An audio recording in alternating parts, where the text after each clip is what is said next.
Hello guys, welcome back to our channel, my channel. Your channel. So it's been a very long time since I made a video, and yes, I know, I'm sorry. So a couple of people actually asked me what happened, if I'm fine. I'm very okay, thank you for asking, and I was very surprised actually. So I've been busy, no, I've been occupied. But I was gonna say busy means being under Satan's yoke. So I've been occupied, and yes, I'm grateful to be occupied. So yeah, but now I will try as much as possible to keep to my schedule for making videos. Okay, so I have my husband here. Anytime I say that word husband. Yes, you have Tyler here. I'm still getting used to husband. It's easy. I'm your wife, husband. Okay, so yes, he's here, and today we'll be talking about, okay, you can also already see that from the title of this video, about the lessons, yes, that we have learned being leaders, being in ministry so far. So this would be our experience, right? So it doesn't have to be peculiar to you, or I don't know, but this is what we have experienced, and this will be the lessons that we have learned. And hopefully, if you're a leader out there, you'll be able to pick out maybe one or two things that you can learn from. So some of these lessons will be particular to me, some will be to him, and maybe some would have in common. So let's start. Who wants to go? Lesson number one. You go first. Why?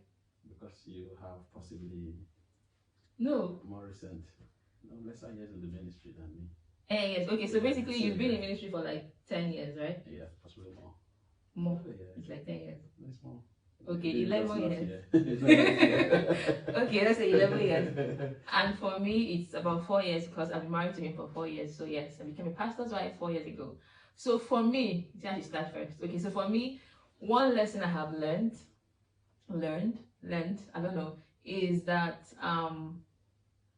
not everybody will like you. But it's okay. It's okay for people not to like you. Just do you, be yourself, and as long as you know that you're doing the right thing and God is happy with you. Because for me, at the beginning, and I'm trying not to make this video too long, at the beginning, when you were about to get married to me, right? When I was about to get married to you, when you're about to marry each other, I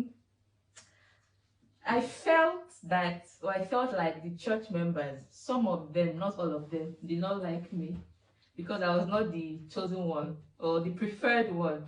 So maybe it's just in my head, but I got that vibe that, yeah, we don't like her. Who is she? She just came and took our pastor away. That was the vibe I got. So at the beginning, I actually struggled with it a little bit, and I found that I was trying to, behave a certain way so that people would like me. Very stupid. I actually did that, and it was so bad that sometimes I'll go on Google and be typing how to be a pastor's wife, how to act, what to do. I was doing that at the beginning, but it got to a point where I was like, nah. So I had to stop, and that happened actually on and off, where I'll feel like I had to behave a certain way, maybe talk a certain way. One for me is, do you, be yourself.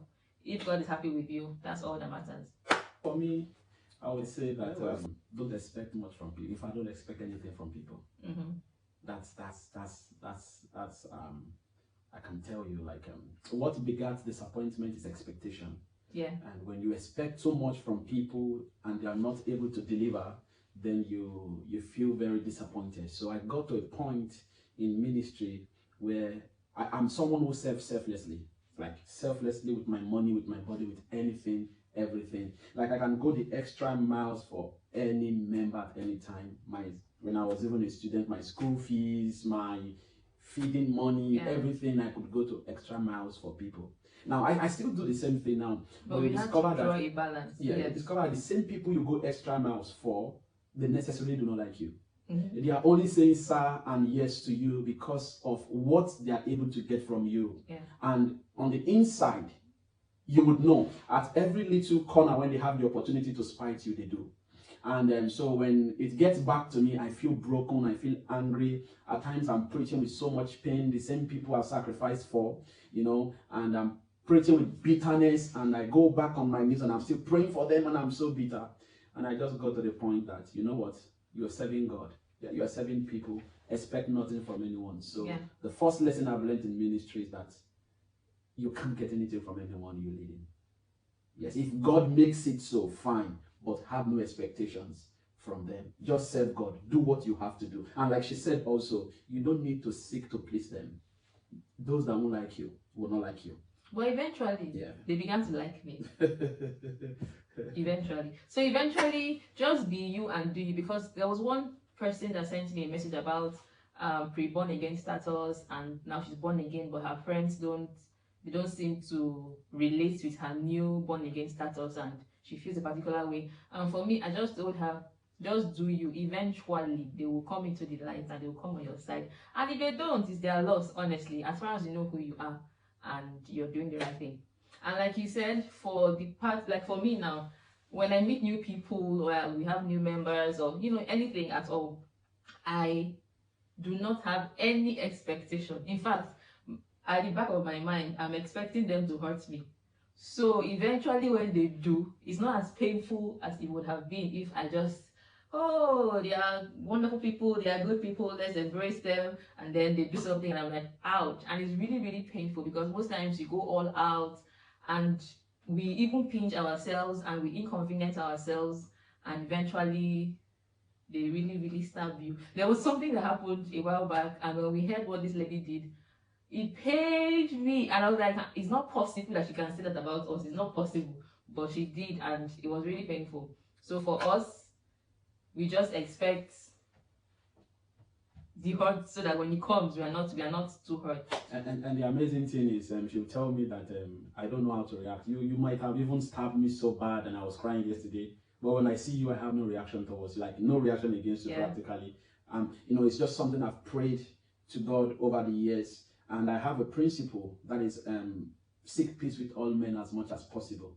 Even if you wrong me, I can walk up to you and apologize to you. Just that's for the sake of the gospel. But I'm hot inside. I'm really hot. I'm unhappy.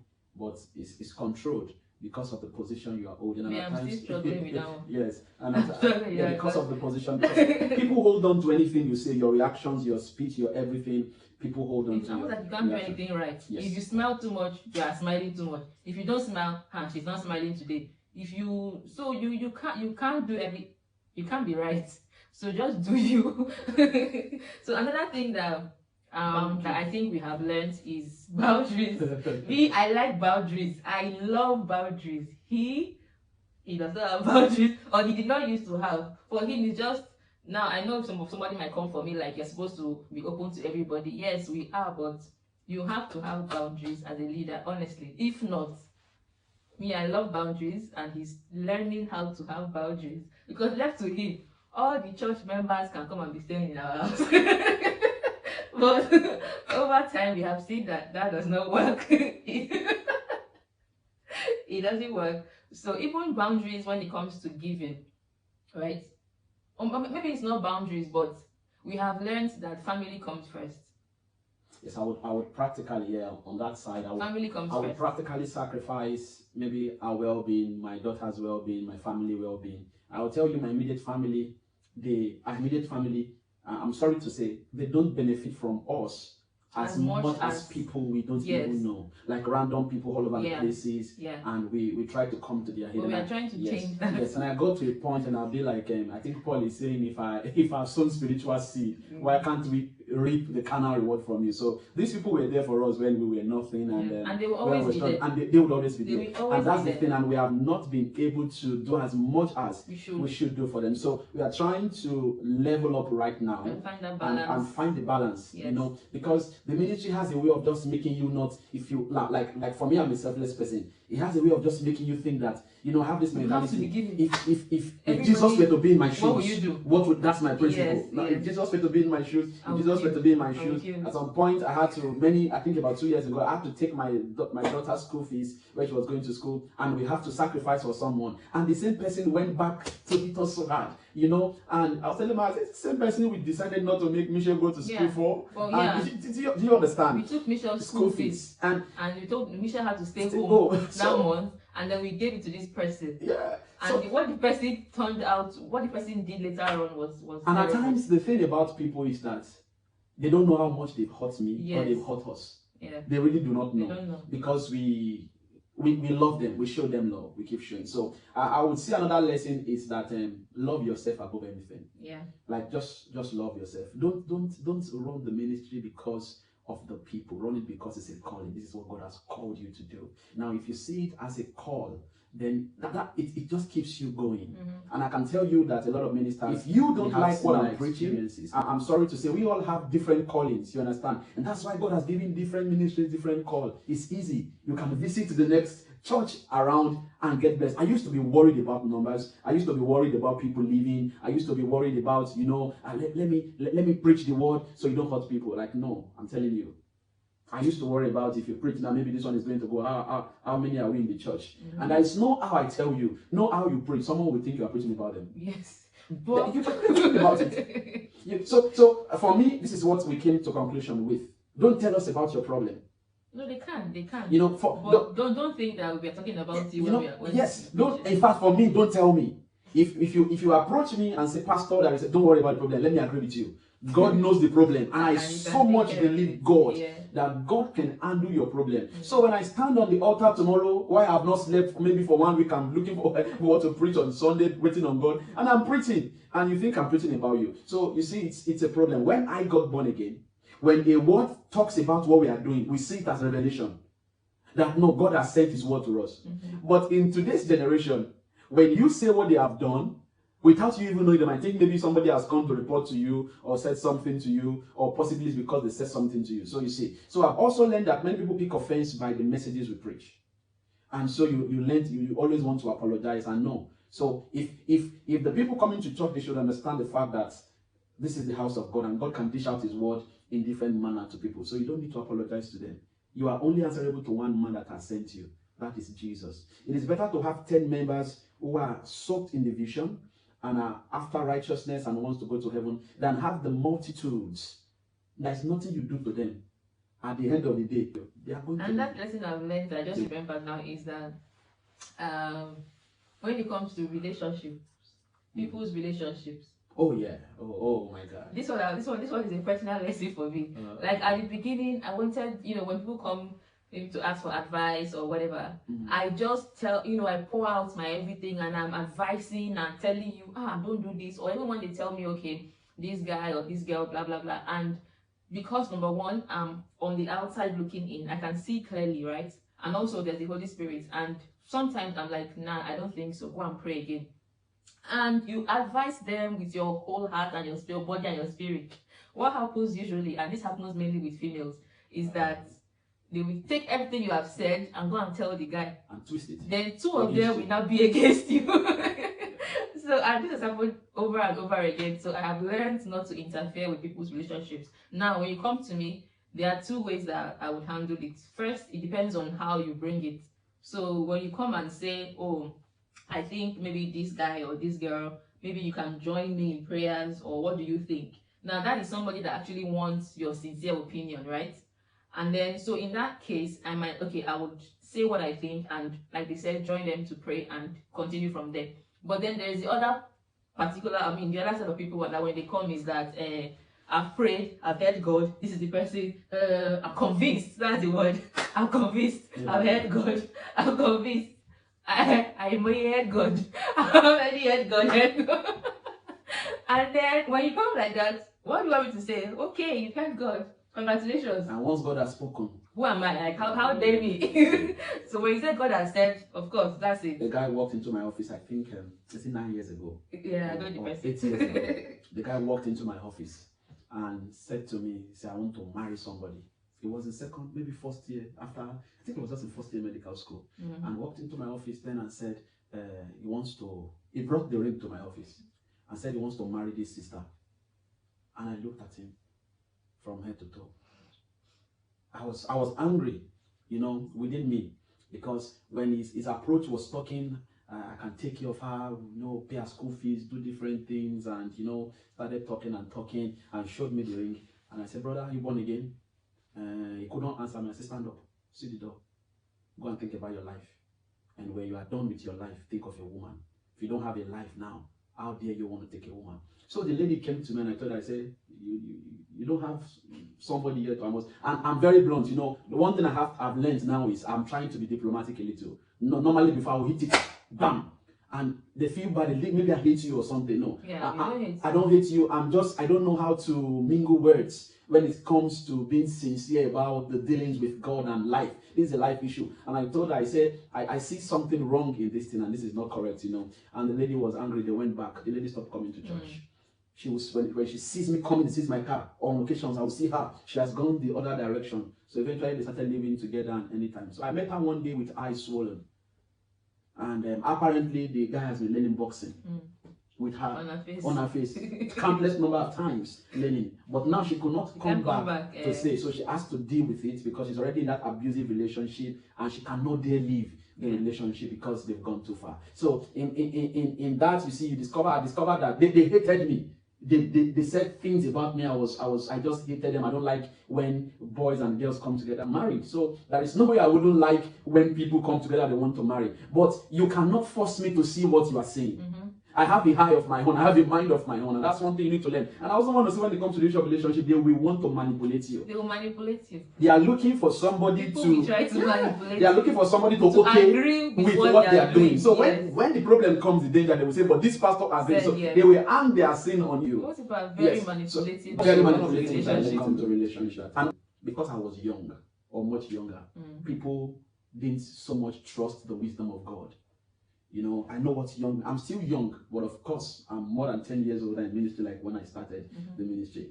People still find it difficult. They feel that there are some things that experience can handle, and the Spirit of God cannot handle. So there are some issues they will never bring to you. Don't feel bad. They might not even talk to you about their relationship. Possibly they are older than you. I struggle with people who are older than me in ministry, and they just believe I need to preach on Sunday. They see the power of God move, but when it comes to difficult dealings like making life decisions, they just forget about it. They won't say anything about it to you, and that is it. And another lesson I've also learned in the ministry, maybe because I have more experience, you know, in the ministry, is that you will see people who are coming under you because they are getting blessed, not because they believe in your vision, not because they are following you. They have their pastor. Yes. So if you feel bad about it, you are feel bad. No, it's okay. They come, you understand? All is the kingdom. Yeah, all in the kingdom. But when the devil beats them at night, they call you. You know, when they have the night dreams and everything, they know who they have for different things. They will call you. Yeah. But when it comes to when they want to make decisions, you want them to tell you that my pastor at home told me not to do this. Told me this. My pastor has told you not to do this. Or some they have mentors. Or some they have mentors. Their mentors. Yeah, so we are not now saying we should be your mentors, no, right? No. Yeah, but we're just saying that. So this is the experience we have learned. So if you get into the ministry because you feel everybody under you as a member must be a mentor, no. I can tell you that at times they are there because possibly that's the available church for them. Yeah. I can tell you, or possibly they're there because maybe it's something a little bit close to where they are coming from. Okay, and it will take them time to really be able to believe in you and to submit to you, and really you don't have to feel that. I tell people you can't force submission. You can't force submission. Some people say this is my son, this is my son, this is my daughter. You see, it's more difficult when someone tells me, sir, can you mentor me? I'll tell you, I want to pray about it because it's a problem. You know what? I'm responsible for physical, spiritual, financial, material, everything, and I have to be standing in gap for it. And many people want you to mentor them, but they're not ready to take the advice you give them. Yes. They don't know how you pray. They don't know how you pray. They don't understand the concept of mentorship. They don't even understand your sermons. They don't listen to you. They don't do anything, but they just want you to mentor them. Maybe because they see you as a channel. Then I will go to that aspect also of in ministry. Don't be angry. People will want to use you to get to the top. Yeah. Always. People will affiliate with you. Maybe you have a little bit of popularity. People will associate with you. The moment they get what they want, they are gone. They are out. Yeah. And this happens most times with instrumentalists also. Yes. My wife will say, pastor has a problem. See, let me tell you, they're not blessed instrumentalists so much, and music ministers. But there is one thing that I'm learning now. I would hide any music minister. I will hide any instrumentalist to the core before. Yeah. But now. But we've learned our lesson. No. Yeah. We are both working. The Lord has called me to preach. God has called you to music minister. understand what God has called Mr. you. Music. Did you hear what I say? So, because you will end up to feel disappointed. You've built together, they've grown with you, you've given them opportunity to grow, to use, you've tolerated, they've used the platform to make them become. The moment they gain expertise and they think they are good, they will leave you. They will leave. And try to get something higher. And try to get something higher. And even when you need them, they will make themselves unavailable for you. And you built them. You see, and these things are also very painful, honestly. It's very painful. painful. Just what you see. It's just like, it brings us to betrayal. You see, I've learned one big lesson. Wait, one thing I've learned is me and you, and then everybody. You don't trust honestly, anybody in the ministry. like, you don't trust anybody. Anybody, you see, anybody can betray you anytime. Anybody, not even your child will backstab you if you're not careful. No. Michelle cannot. Do you understand? So when she gets married now, you know that we pray she gets married too. Do you understand? But this is just life. It is you and your spouse if you have one. If you don't have one, God will give you one. You know, so that life can be. And you should always be a team, and don't let nobody. Don't trust people. No member, nothing come in between that. Don't trust people. Don't trust anybody in the ministry. In fact, instead of trusting people, don't have secrets. Live your life devoid of anything called secret.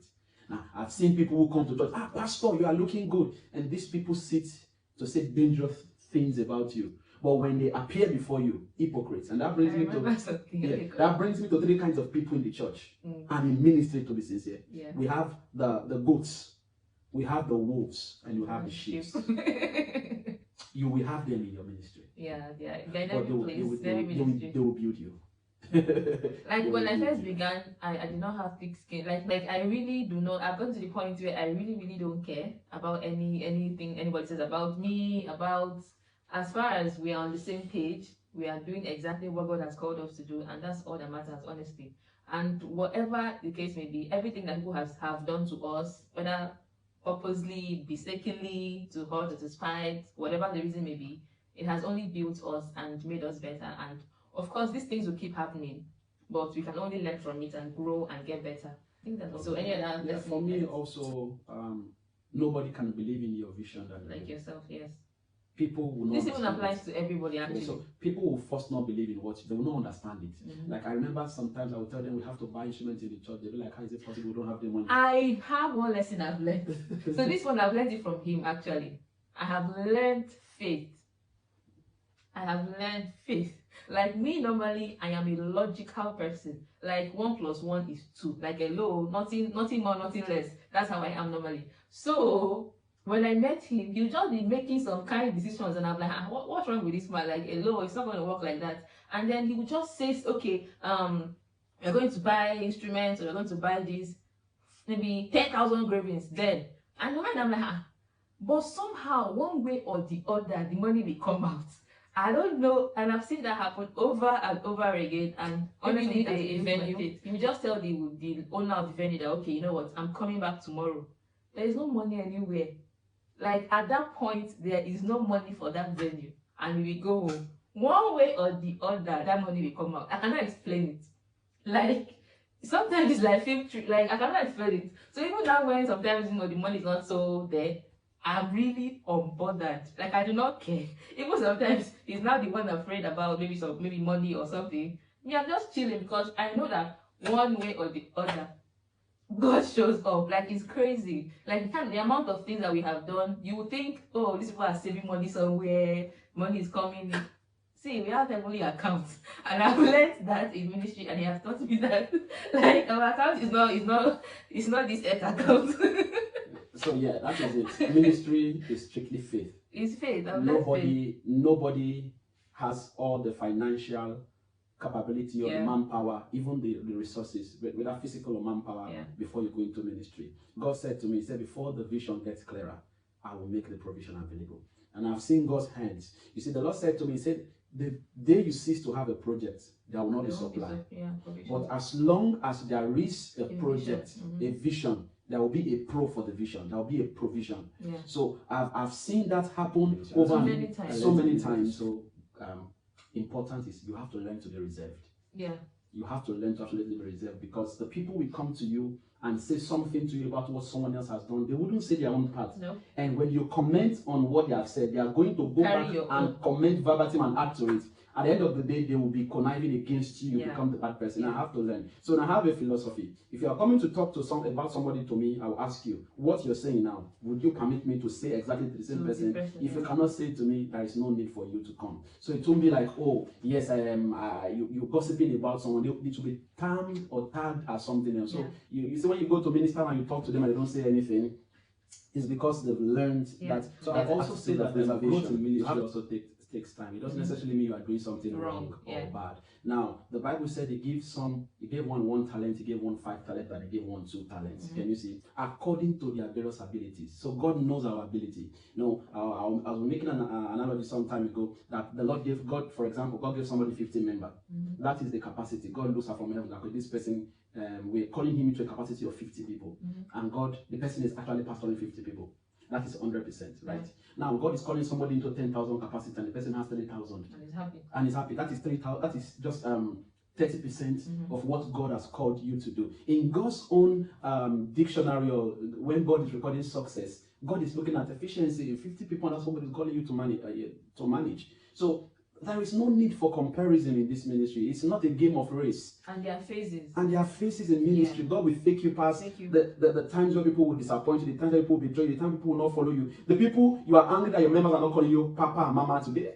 You don't have to be angry. No. It takes time. They will call you Papa, you tell them don't call me Papa again, I'm too young. So it takes time. It takes time in the ministry. So give it time, like my wife will say. Everything in life, give it time. Then you'll be able to see how it honestly unfolds. Yes, I think that's another thing I have learned, to give everything time. When people come at first and they are, oh yes sir, this one sir, and they are fervent and they are this, and it doesn't move me anymore, because in my mind I just tell myself, give it time. Over time the true colors will come out. Or somebody giving you gifts, or giving you gifts, or singing your praise, or singing your praise. Our pastor, our papa, our son. Just give it time. Give it time. I think this even applies to any leader, anybody, everywhere. When people are like, yeah, give it time. Eventually, their true colors will come out. So, and I will also say don't make decisions based just upfront. Oh, he's fervent, making prayer difficult. As a minister, so don't show like you prefer somebody to another. You have to be very liberal. Neutral. You have to be neutral. Yes. Because some people suffer from the fact that I think pastor doesn't like me, so he doesn't commit me to do things. You have to give everyone equal opportunity to grow in the ministry. That is very important. Everyone deserves, and even maybe equal access. Equal access, yes. Also. Equal access. But of course, like, some people have paid the price actually. Okay, yes. That is a little bit. Some people have paid the price. Why some people have not yet paid the price. I was telling you about somebody said I left this church, I left that church, and I told the person, I said, come, the church might not be the problem, because invariably we are the church. You are the problem. If I ask you what exactly has the church done to you, you can't see anything. Maybe one of the members did something to you and you decide to leave the church. That's not the church. That's the word. It makes the church sound, and the devil is working so hard now to defame the church, but he's not going to win.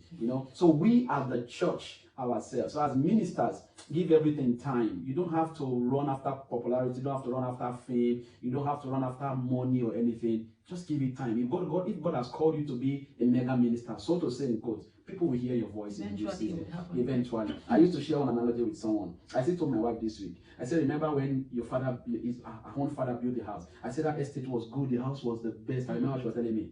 I said, man, now if someone gives that as a gift, how would you feel now? You more than because appreciate it. Because it's no, but in a short time it's now no longer the in thing. It's no longer the in thing. They are building different styles now and everything. I said that is it. So why are you rushing? Because somebody arrived before you doesn't mean it's better than you. By the time you are arriving, you see what they have already old. So why are you rushing? So the Bible says for everything there is time and there is season. So just wait for the appointed time that God has called you for. So I'm not in a race with anybody. I'm not in competition. I thank God for what God is doing in the body of Christ or for anyone at the moment. But we'll wait for our own appointed time. You see. So most ministers cannot wait. They are angry. You want to compare yourself with Bishop. That you want to compare yourself with Daddy Adeboye. You want to compare yourself with Pastor Enenche. These guys, these men of God, they have been in ministry for 40 years, and you started 10 years. What have you seen? And most of them go and check when they became noticed. They've already 20 years has passed. Yeah. So why can't we just wait? Stand charge for all of us, including myself. As a minister, is that be consistent with what God has called you. Focus. If you can focus and not take your eyes off the focus, keeping consistent with what you are doing. a day is going to come, the people will hear your voice. Yeah. Have faith in God and follow Him. And also, I'm also grateful to have my mom. She, anytime I feel a particular way, she's the one. And I think in ministry, you need to have that one person that is your go-to person. Of course, I have him, but I also have my mom that is solidly behind me, physically, spiritually, everything, and I'm very grateful to that. And I think you need that one person, or at least two. You may not have lots of friends, but you need somebody in your corner that is praying for you and constantly on your side. So anything, summary. Well, I've said it all. Just having faith in God, basically, and being consistent with what God has called you to be. Your the gift of a man will make way for him. So just stay true to your calling. Yes, just let God push. Don't push. Let God do the pushing. Yeah. You just obey God. And I also said, as a man of God, as a child of God, you have to have a forgiving heart. If you cannot forgive, you can't run the ministry. You cannot run the ministry, honestly, because I'm still learning that one. Honestly, if I'm being honest, I still struggle with it. But the Holy Spirit is helping me, because that forgiveness, because when I like you with the whole of my spirit and my body. But when you offend me, like, oh my God. For me, like, when you do something to me, I'd rather go on my corner and be praying for you.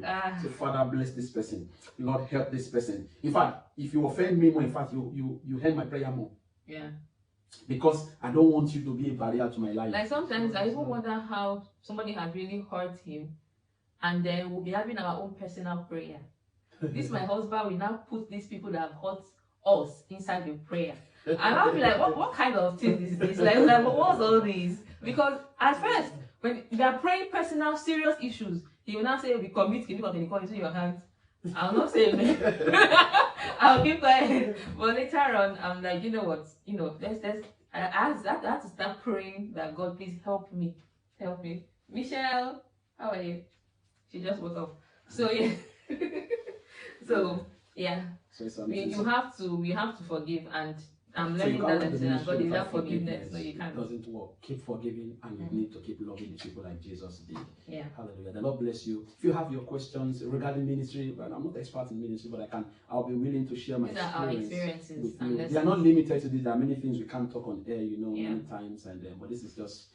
These are just little things that we have learned in the ministry, and we are praying that everyone who is enduring with us also, the Lord will take you to where you need to be. Amen. In the name of Jesus. Thank you for listening. Thank you. God bless you. And before I'll be making a different video later on, and it will be about adulting, responsibilities, and growing up. So stay tuned for that. Thank you for watching. Please like, comment. If you have any questions, feel free to drop it. And stay tuned for the next video. And yes, I am back. I'm not going nowhere. So, see ya. Bye.